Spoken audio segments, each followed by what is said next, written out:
Hey, this is Christina Grimmie, and you're on Rock Forever Magazine. Hey guys, it's Tori from Rock Forever Magazine, and I am here right now with the one and only, it's Christina Grimmie. How's it going today? Not bad. Not bad? Yeah. Hanging in Orlando, have you been enjoying the city? Have you been able to take a look around or anything? No, not really. I mean, we're here for literally today, and that's it, unfortunately. Yeah.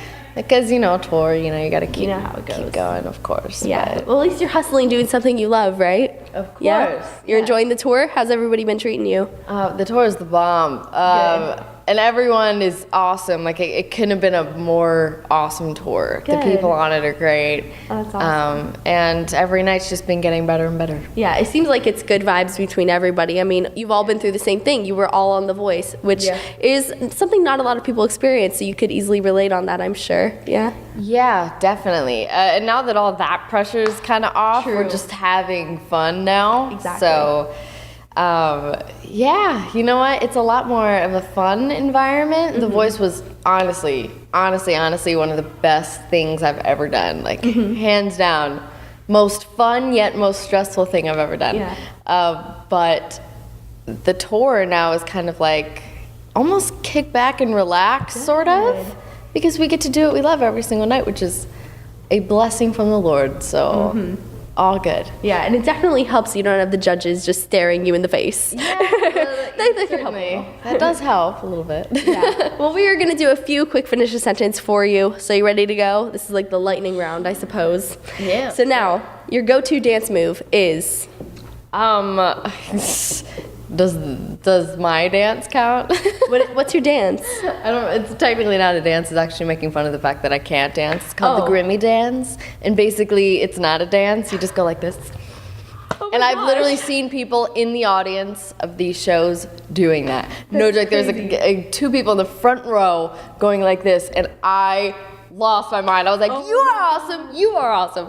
That seems like a hazard, though. Like, what if there's somebody really close next to you? Just slap them in the face. Yeah, well, I guess you just have to be very careful with that one. No, it's a great dance move, though. I'm going to start doing that. Maybe at the show tonight, like, you'll see me in the audience just going like this. It's going to be great. You should. And everyone else should, too, if you're coming to any of the shows. Hint, hint. And now, you were the most starstruck when you met? You know what? I don't... This sounds horrible. I don't remember a whole lot of the people that I've met before. And I've been starstruck, but not like to the point where I'm like, it's more just like, wow, oh my gosh, hi. But I have to say, when I met my idol, Stacey Rico, that's probably when I was the most starstruck, for sure. So if Adam Levine is watching this, he's going to be a little bit offended, isn't he? No, because Adam's like... He's my bud. You know, he's like my buddy. I love him so much. Oh, that's adorable. Yeah. And now the craziest rumor you've read about yourself is?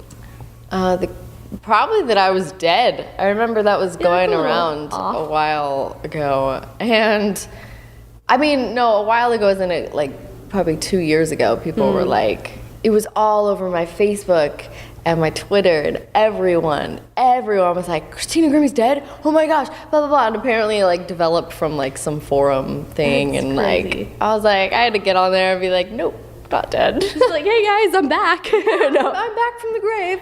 No big thing. Yeah, no worries. That's crazy, though. Like, I could not imagine a rumor like that starting. I'd freak out. Yeah. And now, last one. Your favorite snack on tour is? A Snickers. Ooh. I love Snickers. I don't know. I'm a chocolate addict anyway. Who isn't, though? That's the thing. Well, people that don't like chocolate, and that's really a shame. But no, I chocolate in general. But Snickers seems to be the one thing that I'm never really tired of because I love it so much. So now we need a shout out to the fans to just bring her loads of Snickers on tour. Like, can we just give you boxes and boxes? Yeah. What would you even do with that? You could build like your own house out of Snickers. I could build a house and then slowly demolish it by eating it. And now we got to go back in time a little bit. You were talking a little about your YouTube channel, which was really the start of your career before The Voice. I mean, you've got 2 million subscribers on there, more than that. And you've had a lot of experience in the music industry even before going on the show, which is a little different than some of the other contestants. But now, having gone on the show and experienced a whole other side of the music industry, how did that change your perspective of being an artist?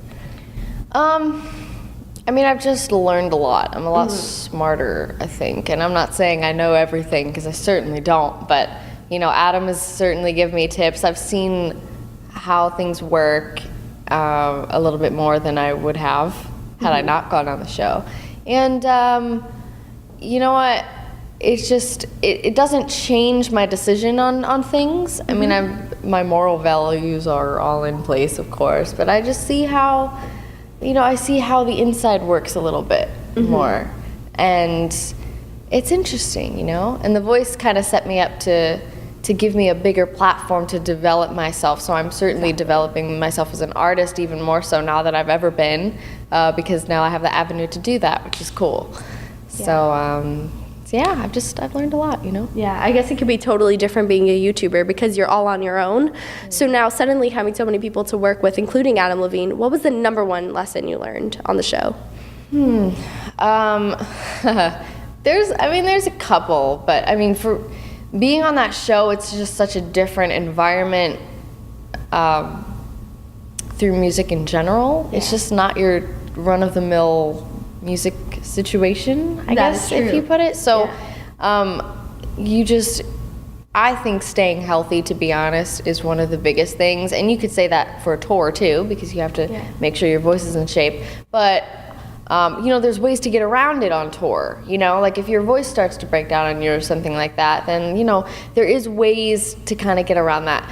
If you're on The Voice, you know, it's go, go, go. You have 3 interviews a day, and then you have to go to wardrobe and pick out all these outfits for 2 hours, and then you have to go to hair and makeup, and then you have to go perform or work with your coach, and it's just like one thing after the other every single day. You don't have a break, and you have to use your voice every day.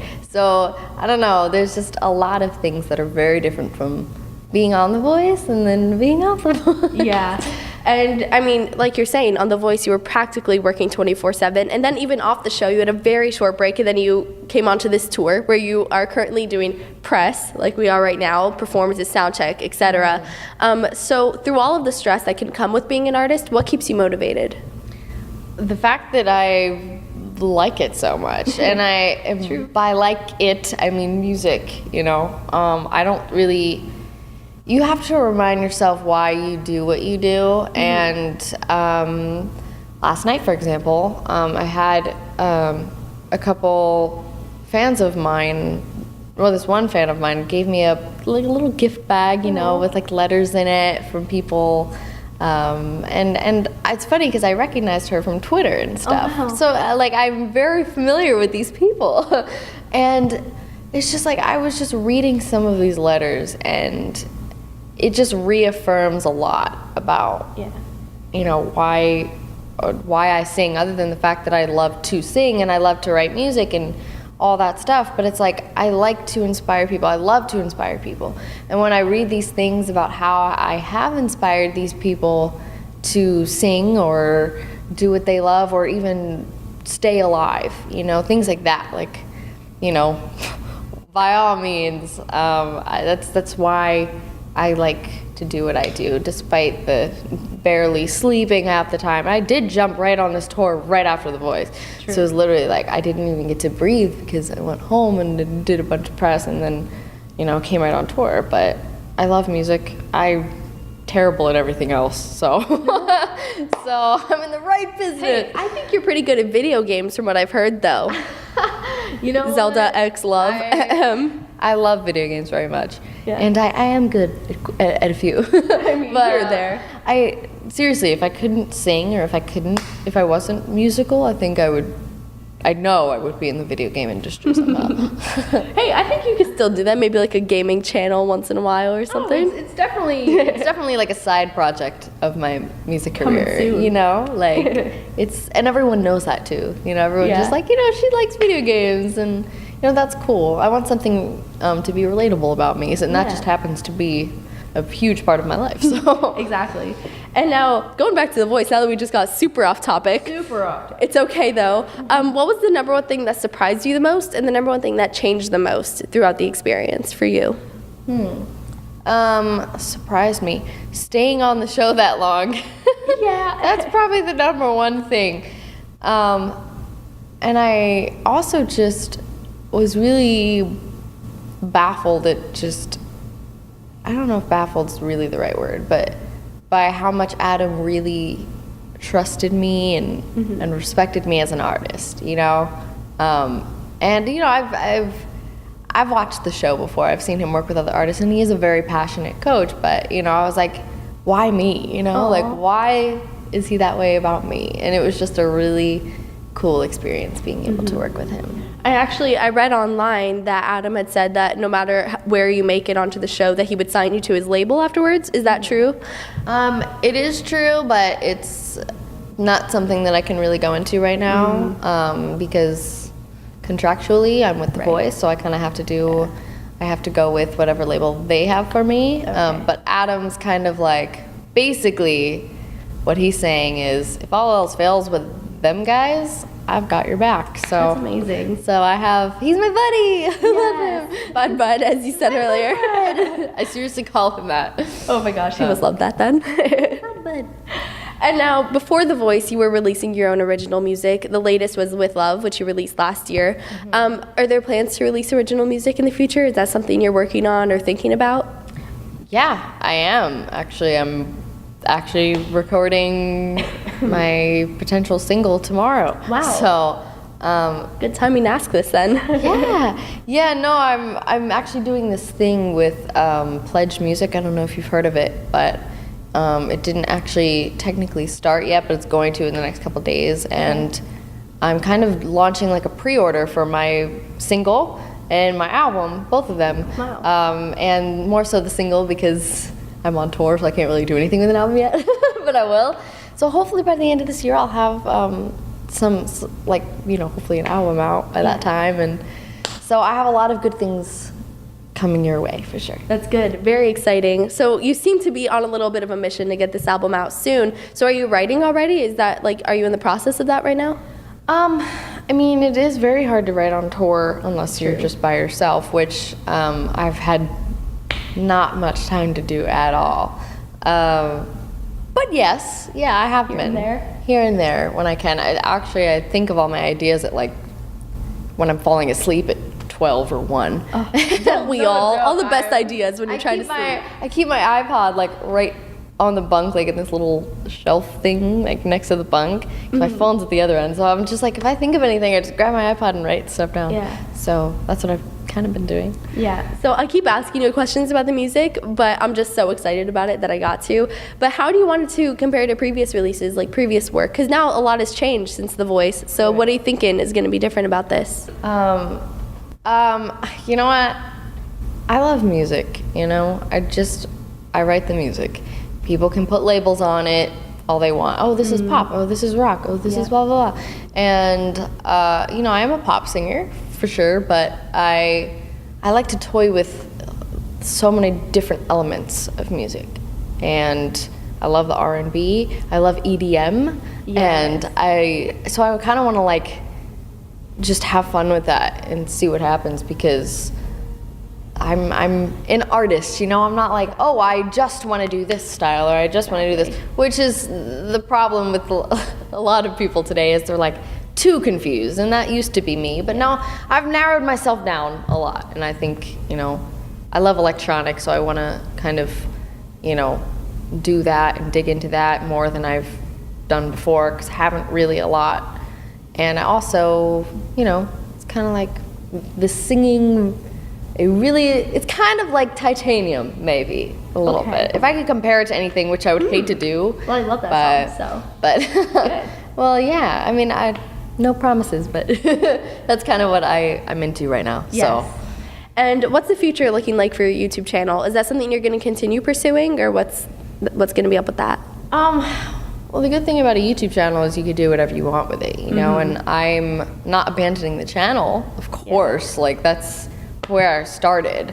And I haven't been posting as much covers because I mean, I've been on The Voice, and Of course. I've been doing things, so I feel like I would be reverting back to the old days a little too much. And while I want to keep, you know, the same, I know it's sentimental and everything, and, you know, you go back and watch all those old videos, and it's great, you know, but I don't really want to just go back to just doing that, because, you know, I want to keep putting out my original stuff, because that's what I love. And of course I'm going to, you know, still post maybe a couple little, you know, covers in here and there for everyone, because I want them to know that I still, you know, I still love them and I still remember them. But I just hope that they support my original music as much as they support the covers.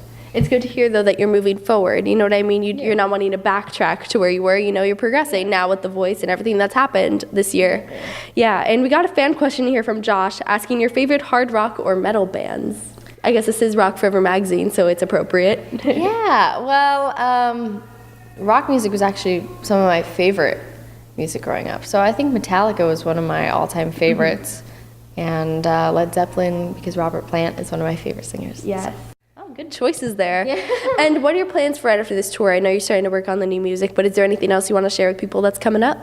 Other than tour, if you didn't get tickets for tour, you got to see the show. It's incredible. It's really cool. So definitely look into tickets for that. And Pledge Music, like I said, I'm promoting my single coming out maybe in a month or two. Yes. So definitely jump on that one. And yeah, that's it. All right. Well, thank you so much for hanging out. This has been awesome. Everybody watching, make sure you check out Christina Grimmie's music if you haven't already. New music on the way soon. And also subscribe to our channel for more interviews, and I'll see you next time. Bye, guys.